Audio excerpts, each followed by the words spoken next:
Hey everyone, this is October 25th, and I just want to share some changes I made in this side of the garden.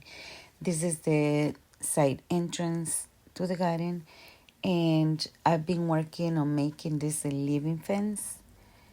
I just want to be able to look at the window and not look at the fence or house. I just want to see green, if that makes sense. In that corner over there, I think I'm going to add a small one.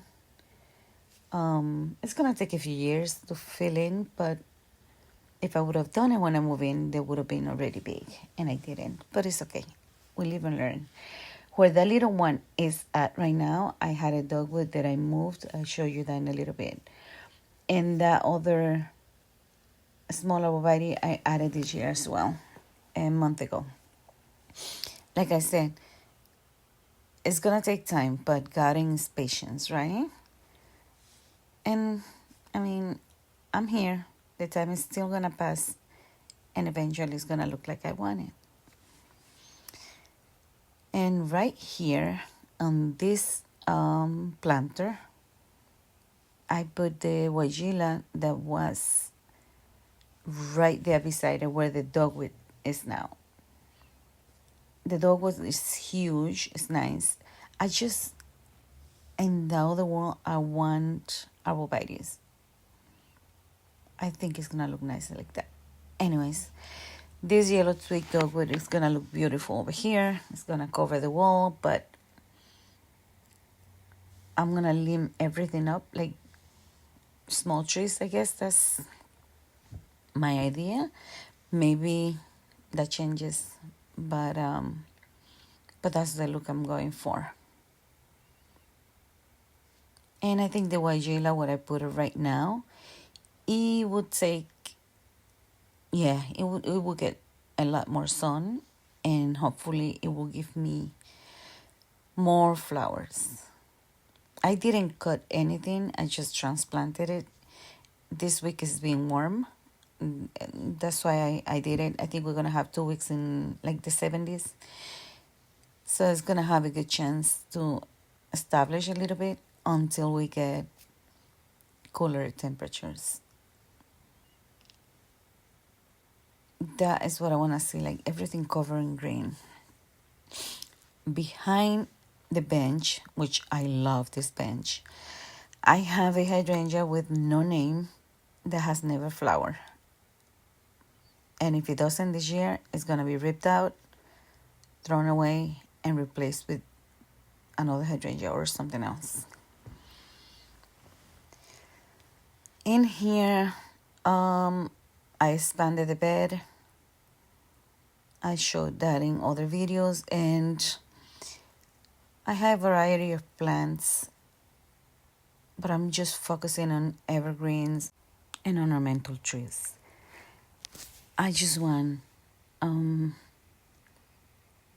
don't know, when winter comes, I want to have, even if it is a structure of a tree with no leaves to see, I think the garden should be enjoyed all year round. I've been focusing a lot on adding bushes and perennials, but as you can see throughout, I have evergreens. My garden doesn't look dead in the winter any longer. It was like that the first 2 years because I was working on it. I had never done a garden from scratch. Over here there was nothing, no plants, nothing.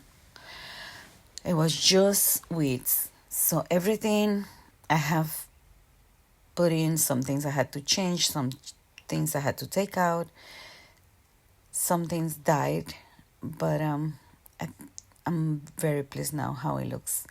I love this Kufia plant.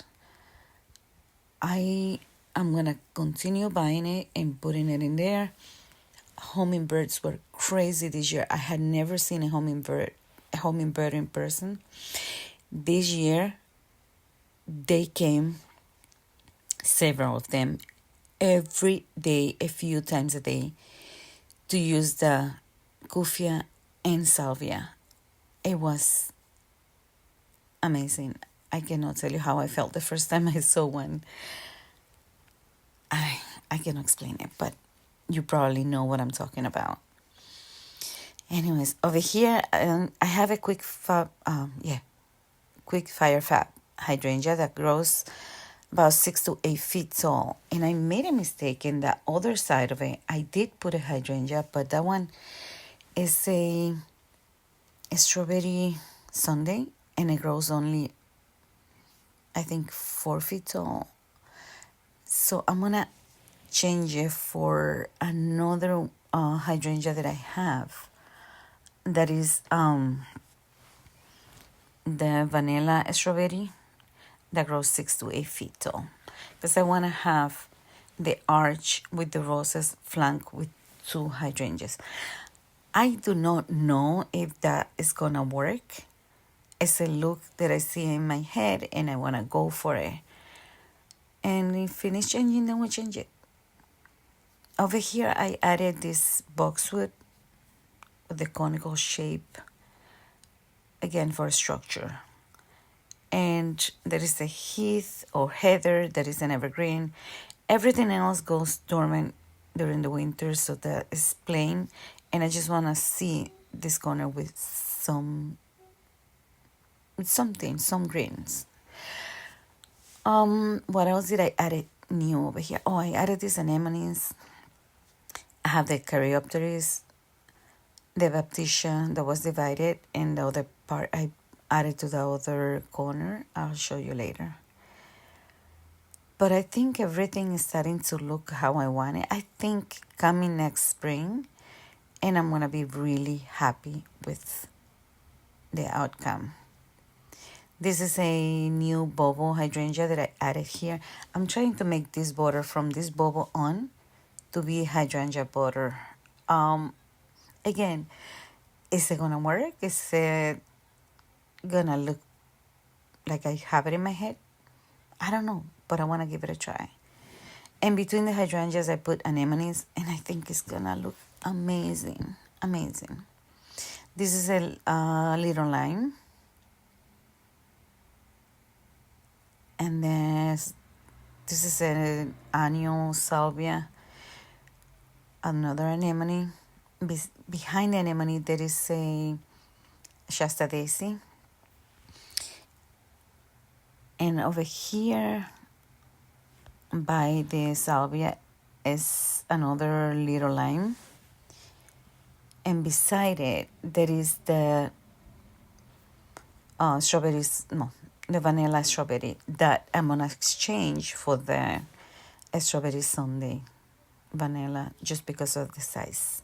I think over here would benefit from a 4 feet tall instead of an 8, because I don't want it to compete with the sunshine ligustrum that I have there. Also looking amazing. It's supposed to be evergreen, but if I'm not mistaken, for me it loses the leaves, but it comes back beautiful in spring, so it's fine. But if you can see, that is the strawberry sundae. I'm gonna change it. I'm gonna change it now. I know I'm taking a risk. Maybe I do it in spring, but I just did it. I just planted. I might as well just do the transplant or the exchange of location and get it over with. And look at this Gara. I do not remember the name right now, but it has been flowering from spring till now. So I am very pleased with it. The salvia, oh my gosh, Hummingbird loved it. So I'm gonna continue doing that every year, adding a few salvias here and there. These are some of the changes that I have done this year. Hopefully next year we could see it all together and enjoy it. I hope you have a great day. I'll see you next time.